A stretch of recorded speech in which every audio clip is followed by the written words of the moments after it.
मछली जल की रानी है, जल परी की कहानी है।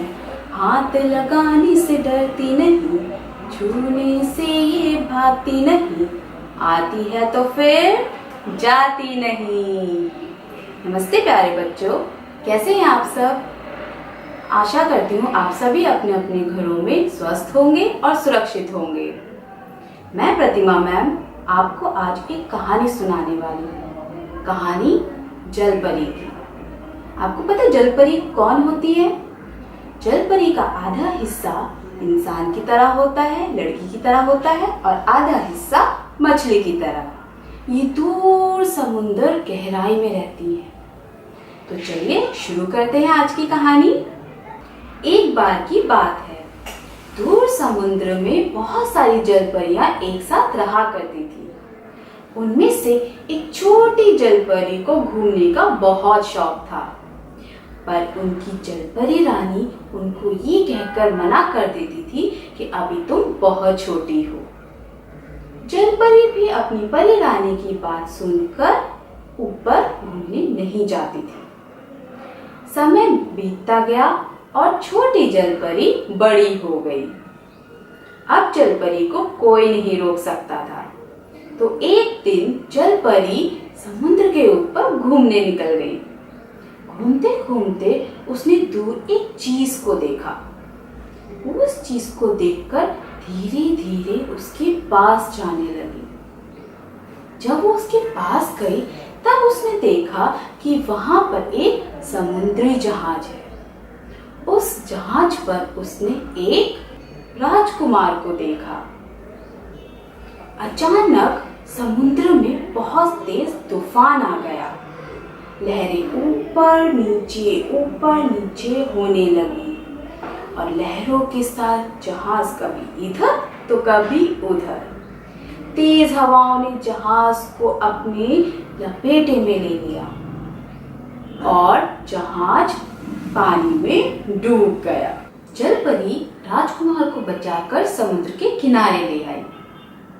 राजकुमार बेहोश था और जब उसे होश आया उसने देखा उसके पास एक जलपरी बैठी है। दोनों ने एक दूसरे से काफी बातें की और दोनों एक दूसरे के काफी अच्छे दोस्त बन गए। थोड़ी देर के बाद राजकुमार के सैनिक उसे ढूंढते हुए किनारे तक आ पहुंचे। जलपरी वहां से जाने लगी, पर जाने से पहले उन दोनों ने एक दूसरे से वादा किया कि वो हमेशा एक दूसरे से मिलते रहेंगे। उसके बाद राजकुमार अपने सैनिकों के साथ अपने पिता के पास पहुंच गया और उसने अपने पिता को ये सारी बात बताई। फिर क्या था, दोनों रोज एक दूसरे से समुद्र के किनारे मिलने लगे। कुछ समय बीत गया। राजकुमार का किनारे पे आना बंद हो गया, जिससे जलपरी बहुत ज्यादा परेशान हो गई। वो अपने दोस्त को मिलना चाहती थी। वो उसे बहुत याद करती थी। वो परेशान हो गई कि राजकुमार ने आना क्यों बंद कर दिया, कहीं वो किसी परेशानी में तो नहीं।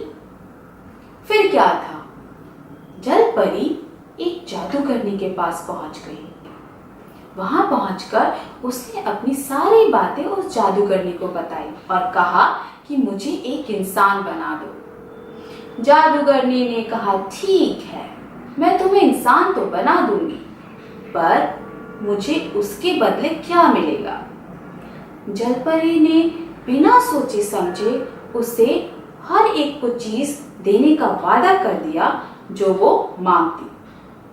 फिर क्या था, जादूगरनी ने जलपरी से उसकी आवाज मांगी और जलपरी ने बिना सोचे समझे उसे अपनी आवाज दे दी। जादूगरनी ने जलपरी को एक इंसान बना दिया। जलपरी बहुत खुश हो गई। वो अपने दोस्त से मिलना चाहती थी। फिर क्या था, वो अपने दोस्त के पास मिलने गई। जब वो राजकुमार के पास पहुंची तो राजकुमार उसे पहचान ही नहीं पाया। राजकुमार ने पूछा, तुम कौन हो? जलपरी अपने बारे में उसे बताना चाहती थी, पर वो बता नहीं पाई। पता है क्यों? क्योंकि वो तो अपनी आवाज जादू करने को दे चुकी थी। वो अपनी बात राजकुमार को नहीं बता पाई, जिससे वो बहुत उदास हो गई। फिर क्या था, वो वापस अपनी दुनिया में जाने लगी, लेकिन उसके लिए ये संभव नहीं हो पाया। अचानक बादलों की रानी की नजर उस जलपरी पर पड़ी। उस जलपरी के पास गई और उससे उसकी परेशानी के बारे में पूछा, पर जलपरी के पास तो आवाज ही नहीं थी, तो वो कहां से बता पाती। तो बादलों की रानी ने अपनी जादुई छड़ी घुमाई और उस जलपरी की आवाज को वापस ले आई।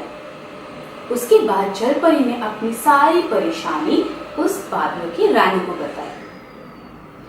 उसके बाद बादलों की रानी ने उससे कहा कि वो उसकी सारी परेशानियों को दूर कर देगी और उसे वापस उसकी दुनिया में भेज देगी। जलपरी ये सुनकर बहुत खुश हो गई। फिर उसके बाद वो अपने दोस्त के पास गई, उस राजकुमार के पास गई और उसने उसको सारी बातें बताई। राजकुमार उससे मिलके बहुत खुश हो गया। फिर क्या था, जलपरी के जाने का टाइम आ गया और वो खुशी खुशी अपनी दुनिया में वापस चली गई। इस कहानी से हमें यही सीख मिलती है कि बिना सोचे समझे हमें किसी से कोई वादा नहीं करना चाहिए, और वादा करते हैं तो उसे पूरा करना चाहिए। आशा करती हूँ कि आपको मेरी ये कहानी बहुत अच्छी लगी होगी। तो आइए एक बार फिर से हम उस जलपरी की कविता शुरू करते हैं। क्या आप मेरे साथ गाएंगे? चलिए शुरू करते हैं। मछली जल की रानी है, जलपरी की कहानी है। हाथ लगाने से डरती नहीं, छूने से ये भागती नहीं। आती है तो फिर जाती नहीं। बहुत बहुत शुक्रिया बच्चों, दोबारा फिर मिलेंगे। धन्यवाद।